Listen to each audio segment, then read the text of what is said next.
할렐루야. 따라합시다. 100점짜리 인생을 사는 비결. 우리가 시험 치면 100점이면 만점이잖아요, 그죠? 인생도요 100점짜리 인생을 사는 비결이 있습니다. 오늘 100점짜리 인생을 사는 비결을 말씀드릴 때 큰 은혜의 시간 되기를 바랍니다. 하나님을 믿는 사람이 예수님을 영접하고 물과 성령으로 거듭나는 것보다 더 복된 일은 없을 것입니다. 왜 그렇습니까? 그래야 그 영혼이 구원받기 때문입니다.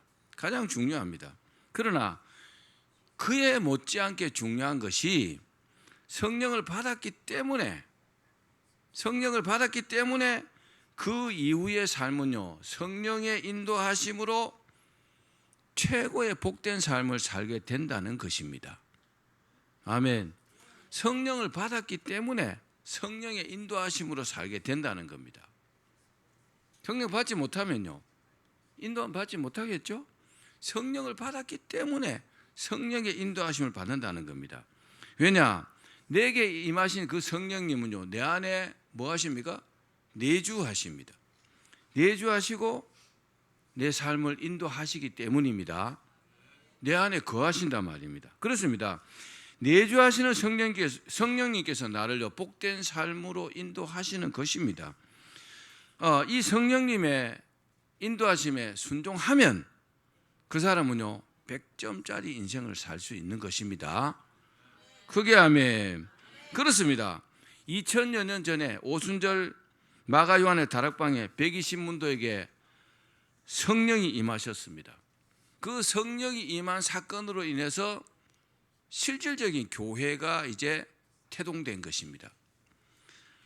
그리고 예수를 믿는 우리에게도요 성령님이 임하신 것은 우리 인생의 그 무엇과도 바꿀 수 없는 복된 일이라는 것을 믿기를 바랍니다. 드디어 오순절에 성령의 강림 사건으로 성령 시대가 열렸습니다. 따라합시다. 성령 시대가 열렸다. 물론 이전에도 성령님은 이 땅에 임하셨고 하나님의 백성들을 통해서 역사하셨습니다. 구약시대에도. 그러나 오순절 이 성령 강림 사건 이후부터는요 성령께서 역사하시는 양상이요 많이 달라졌습니다. 구약시대와는. 오순절 성령 강림 사건이 특별한 이유가 있습니다. 그 특별한 이유는 구약시대는요 성령님이 어떤 영적인 특별한 지도자나 왕이나 하나님께서 세우신 어떤 특별한 그런 사람들에게만 임하셨어요. 성령이요. 그런데 오순절 사건 이후에는 성령을 사모하는 모든 그리스도인들에게 성령님이 임하셨습니다. 이게요 굉장한 축복인 것입니다.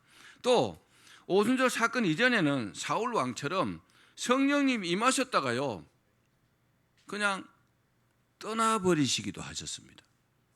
사울에게 성령이 임하셨는데 떠나버렸다고요. 옷을 이렇게 입고 있다가 옷을 벗어버리는 것처럼 성령님이 떠나가 버렸단 말입니다. 여러분 성령님 떠나시면 끝나는 거잖아요. 그렇죠? 우리도 마찬가지입니다. 그런데 오순절 사건 이후에는 한 번 임하신 성령님은 영원토록 떠나지 아니하십니다. 우리와 영원토록 함께 하신다 그랬어요. 천국까지 함께 간단 말입니다. 그리고 가장 중요한 일은 뭐냐? 성령님께서 각 사람에게 임하시고 그 안에 내주하신다는 사실입니다. 자, 오늘 본문 요한복음 14장 16절 17절 같이 읽겠습니다. 시작.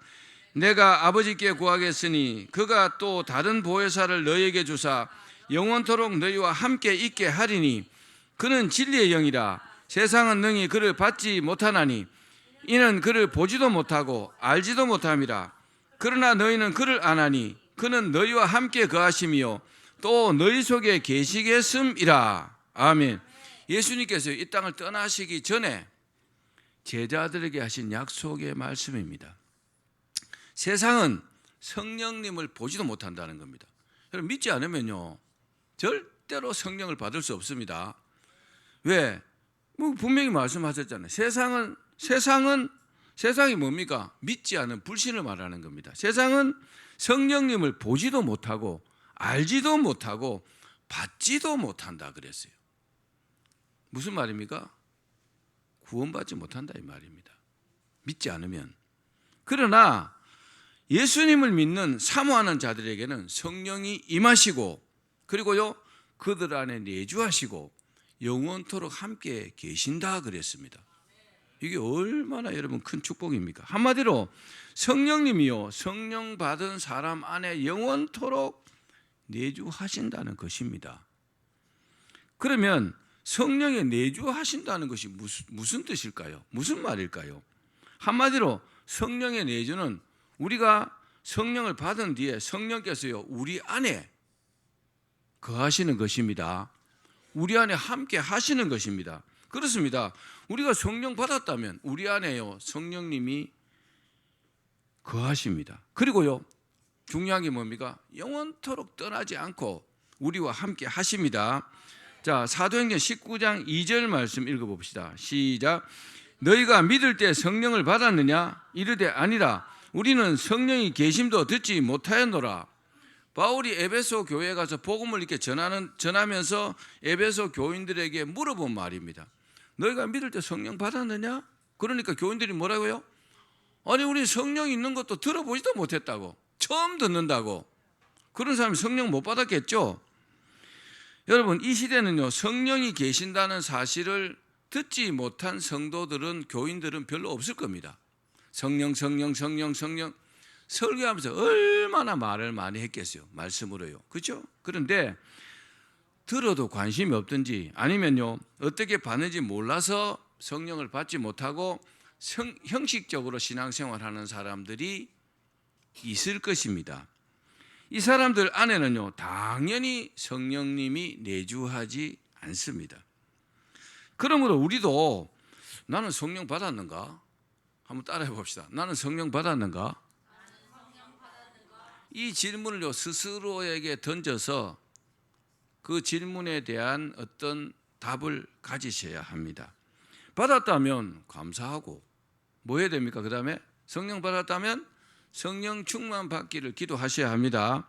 그러나 받지 못했다면 모든 일에요 최우선에서 성령을 받으셔야 합니다. 그러면 내가 성령 받았는지 아니면 못 받았는지 어떻게 알 수 있을까요? 알 수 있습니다. 잘 들어보십시오. 가장 확실한 증거는 사도행전 2장 또 10장 19장에 그 성경을 참고해 보면 성령이 임하실 때 하늘로부터요 강한 바람 같은 소리가 들렸다 그랬어요. 그리고 불의 혀같이 갈라지는 것이 각 사람 위에 머물러 있었다 그랬어요. 그리고 또 성령 받은 사람들이 방언도 하고 예언도 했다 그랬습니다.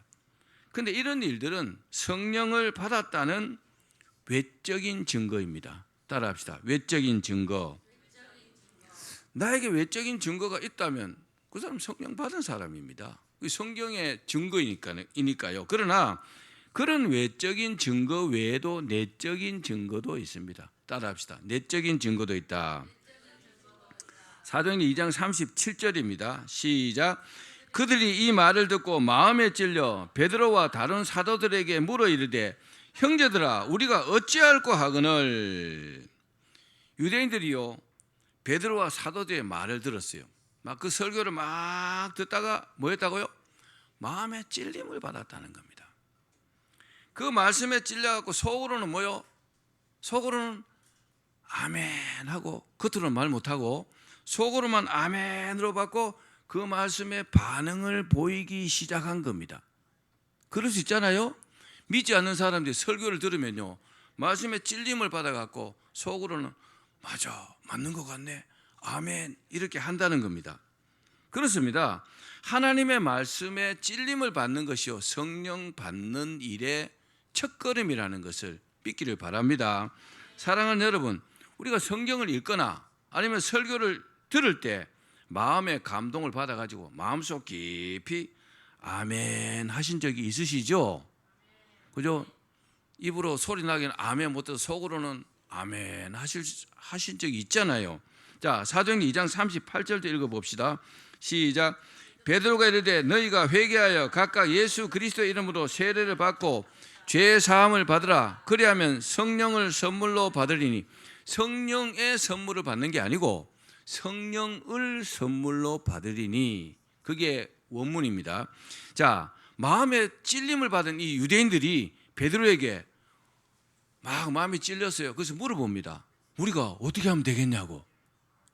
이 유대인들이 뭘 걱정합니까? 베드로가 뭘 설교하고 있습니까? 예수 그리스도께서 십자가에 죽으시고 성령을 보내주셨는데 믿는 사람들은 다 용서가 된다고, 그런 설교를 막 장황하게 했어요. 그 설교를 유대인들이 들은 것입니다. 그리고 마음에 찔려가지고 물어봅니다. 우리가 그러면 어떻게 하면 되겠냐고. 거기에 대한 대답을 합니다. 뭐라고요? 회개하고 세례 받으면 성령을 받을 것이라고 말입니다. 아멘.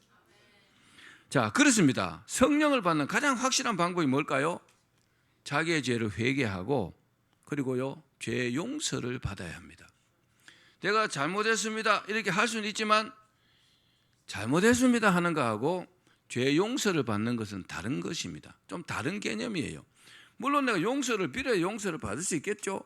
근데 용서를 빌어도 용서받지 못할 수도 있는 거잖아요. 무슨 차이가 있을까요? 내가 진심으로 회개하면 용서해 주시겠죠? 근데 건성으로 형식적으로 하면 용서해 주시지 않겠죠.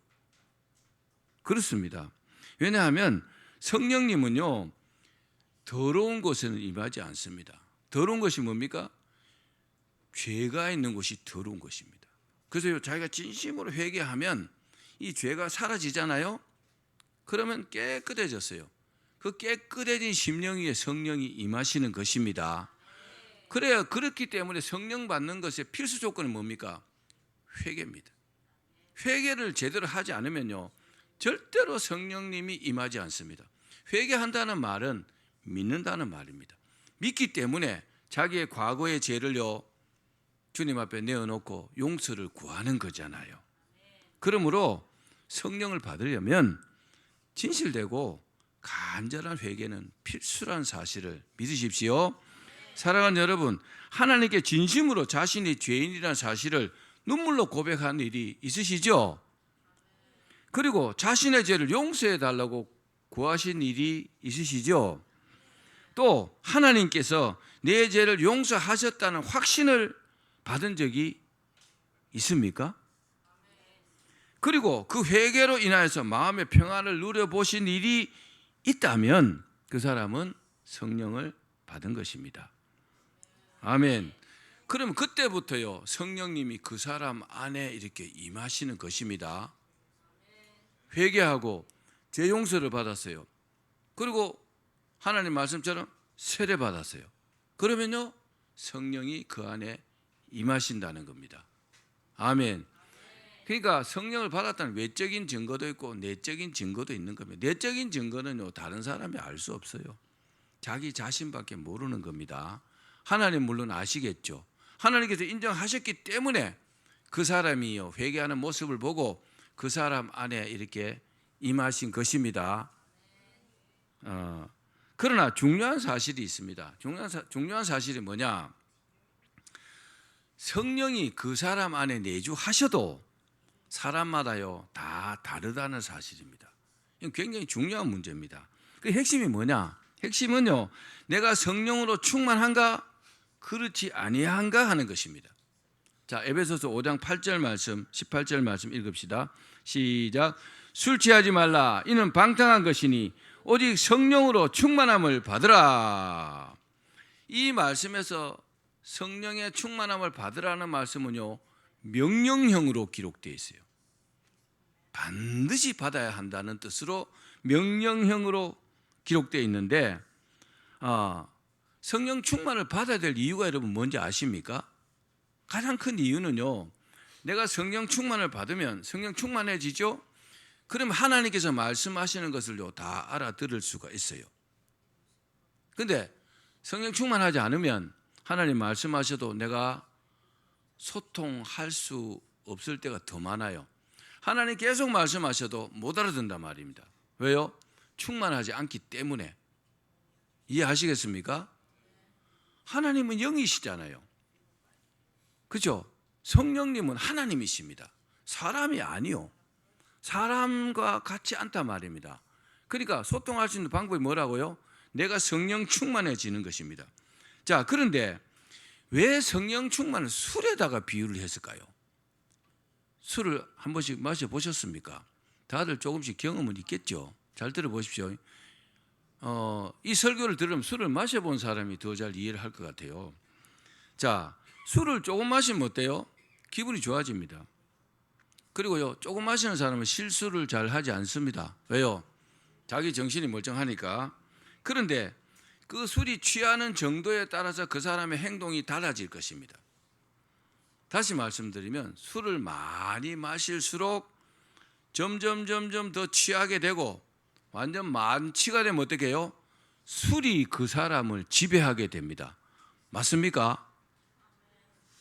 분명히 나는 난데 술을 많이 마셔갖고 잔뜩 취하면 내가 나긴 난데 술이요 나를 주장한다는 겁니다. 술이 취해가지고 술에 만취가 되면 그 사람은요 자기 의지보다 술의 지배를 받게 돼 있다는 겁니다. 그리고요 완전히 취해가지고 꼭지가 획 돌아버리면 자기가 기억을 하나도 못해요. 자기가 어떤 행동을 했는지 알 수가 없습니다. 그처럼 성령 충만도 마찬가지라는 것입니다. 성령으로 충만하면 나는 없고 오직 성령님께서 나를 지배하게 된다는 겁니다. 그래서 술 취하는 것과 비유를 해서 말씀하신 겁니다.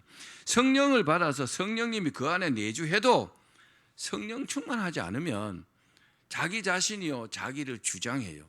근데 성령 충만하면 성령께서 나를 주장한다는 겁니다. 이게요 어마어마한 차이입니다.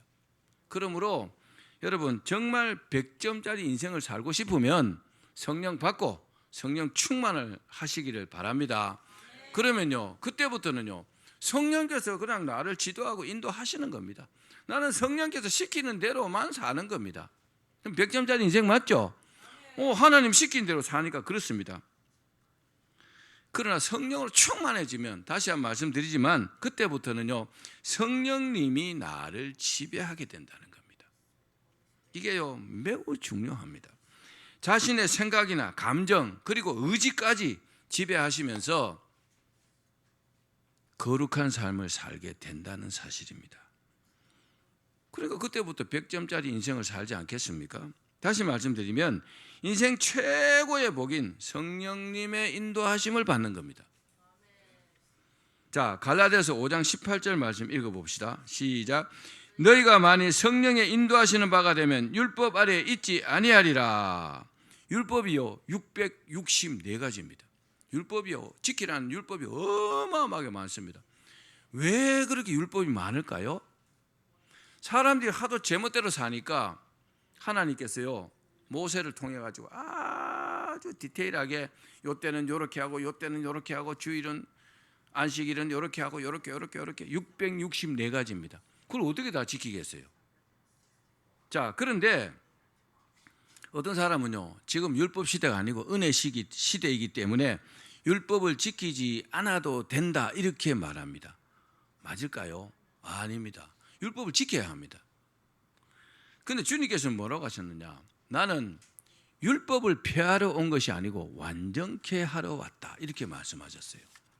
그런데 우리가 실질적으로 구약에서 말씀하시는 그 율법대로 살지 않잖아요. 그렇죠? 그럼 어떻게 해서 이 율법이 완전하게 될까요? 여러분 이 말씀 이해하십니까? 자, 그것은요 우리가 성령 충만을 받고 성령님의 인도하심을 받는 것을 말씀합니다. 우리가요 성령 충만을 받고 성령께서 시키시는 대로 하면 율법에 거스르지 않는다는 겁니다. 아멘. 율법은요 사람을 옳가매는 겁니다.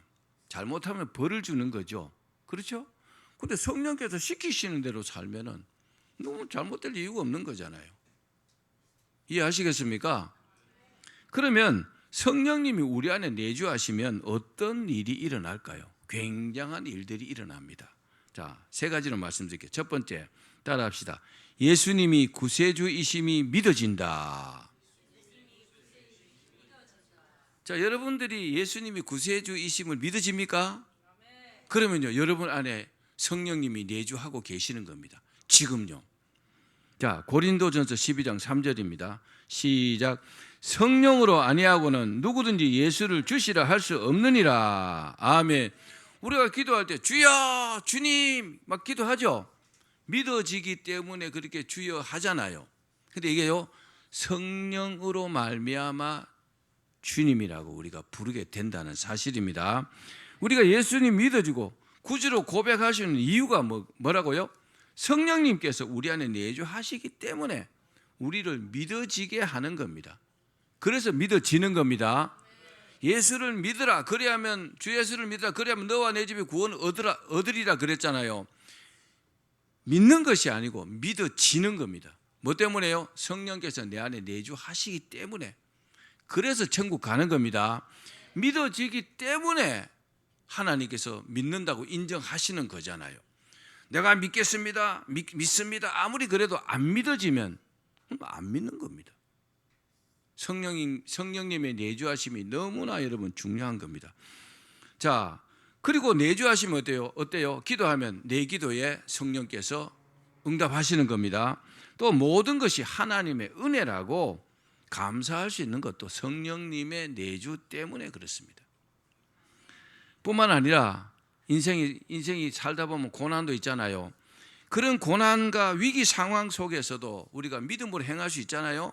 그것은 성령께서 내 안에 내주하시기 때문에 그렇습니다. 또 정말 중요한 사실은요, 하나님께서 우리를 축복하실 때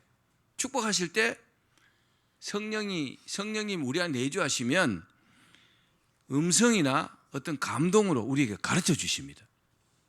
그때 여러분 성령 충만하면 그 말씀을요 알아듣는 겁니다. 성령께서 이렇게 해라 저렇게 해라 하십니다. 할렐루야.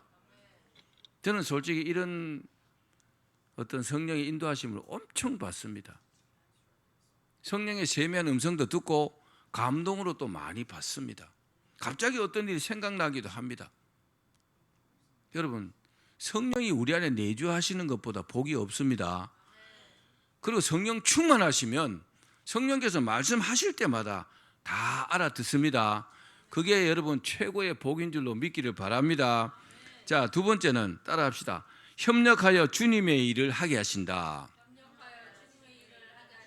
자, 에베소서 2장 20절로 22절입니다. 시작. 너희는 사도들과 선지자들의 터 위에 세우심을 입은 자라. 그리스도 예수께서 친히 모퉁이 돌이 되셨느니라. 그의 안에서 건물마다 서로 연결하여 주 안에서 성전이 되어가고 너희도 성령 안에서 하나님이 거하실 처소가 되기 위하여 그리스도 예수 안에서 함께 지어져 가느니라. 아멘. 성령님은 내주하는 성도들을 하나로 연결해 가지고 그리스도의 몸된 교회를 세워 가신다는 겁니다. 교회가 성도들이 많으면요, 사람이 많이 모이면 말도 많고 탈도 많고 그렇잖아요. 그렇죠? 가지 많은 나무에 바람 잘 날이 없다고. 근데 교회가 아무리 커도요, 성령 충만한 교회들은요 말썽이 전혀 없습니다. 왜 그럴까요? 성령님이 그들 안에 다 내주하시기 때문에 그 성령님께서요 성도들이 서로 협력하고 서로 위로하고 서로 사랑하고 그렇기 때문에 말썽이 없는 겁니다. 근데 성령 충만하지 않은 교회는 가면 맨날 싸워요. 쩌그락쩌그락하고 뒤에서 비방하고요. 우리 교회가 그런 교회 아닌 게 정말 감사해요. 근데 웬만한 교회들 가면 꼭 그런 가라지 같은 사람들이 있어요. 그 사람 하나 때문에요 계속 시끄러운 겁니다. 여우 같은 짓을 하는 거죠. 그 사람은 보면 틀림없이 성령 충만하지 않습니다. 성령이 그 안에 거하지 않습니다. 그러니까 자꾸 그런 힘든 일들을 만드는 겁니다. 여러분, 우리 안에 성령이 내주하시고 성령 충만해야 합니다. 그래야요 우리를 통해서 주의 일을 이렇게 협력해서 하게 하시는 겁니다. 그래서 예수님께서 뭐라고 했습니까? 두세 사람이 내 이름으로 모인 곳에는 나도 그들 중에 있느니라. 그렇게 말씀하신 겁니다. 자, 마지막 세 번째 따라합시다. 예수님을 닮게 하신다. 성령님이 내주하는 사람들은요, 기도하면서 세상을 살아가면서 천국 갈 날이 가까워가면서 점점 예수님을 닮게 하십니다. 그래서 처음에 교회 와서 이제 뭐 믿지 않는 사람이 교회 오면 금방 잘 믿기 어렵잖아요.